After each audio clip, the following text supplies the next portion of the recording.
क्या आपने कभी कोई स्मॉल बिजनेस या फिर एक ऐसा बिजनेस देखा है जिसमें एक ही व्यक्ति सब कुछ मैनेज कर रहा होता है कि स्टॉक कहाँ से आएगा, पैसे कहाँ से आएंगे, या फिर किस तरीके से सारे काम को मैनेज किया जाएगा।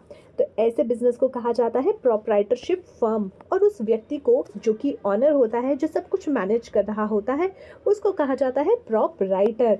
तो ये सारे बिजनेस जो कि आपके सिंपल फर्म ऑफ बिजनेस के तौर पे कहलाए जाते हैं, जिसमें नॉर्मल से नॉर्मल ग्रोसरी स्टोर से लेकर के या फिर आपका कोई एक बड़ा ज्वेलरी बिजनेस भी हो सकता है, जिसमें सिर्फ एक ही व्यक्ति के नाम पे सारा बिजनेस चल रहा होता है, या एक ही व्यक्ति ऑनर होता है जो कि उसको मैनेज कर रहा होता है।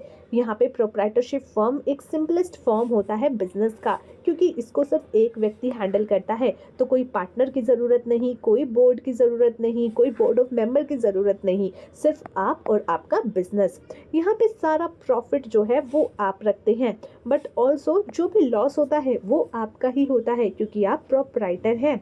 यहाँ पे रजिस्ट्रेशन की ज़रूरत जो होती है वो बहुत ही कम लेवल पे होती है, या आप कह लीजिए ज़्यादा कॉम्प्लेक्स रजिस्ट्रेशन की ज़रूरत नहीं होती। आपको बस एक पैन कार्ड चाहिए, आधार कार्ड चाहिए, और अगर कुछ सिचुएशंस में आपका टर्नओवर ज़्यादा हो रहा है तो उस सिचुएशन में जीएसटी एंड एक करंट अकाउंट, बस ये सब सारी चीज़ें अगर आपके पास है तो आप अपना प्रोप्राइटरशिप बिजनेस चालू कर सकते हैं।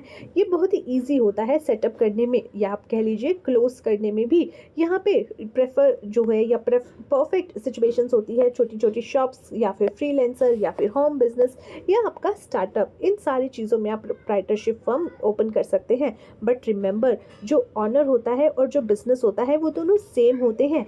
तो अगर बिजनेस में लॉस हुआ है तो वो ऑनर का, प्रोप्राइटर का अपना लॉस हो जाता है, और उससे वो लॉस बियर करना पड़ता है अपनी पर्सनल रिस्पॉन्सिबिलिटीज की तरह। यहाँ पे आप कह सकते हो कि proprietorship is what, a single owner, simple start जो है सेटअप, और फुल कंट्रोल।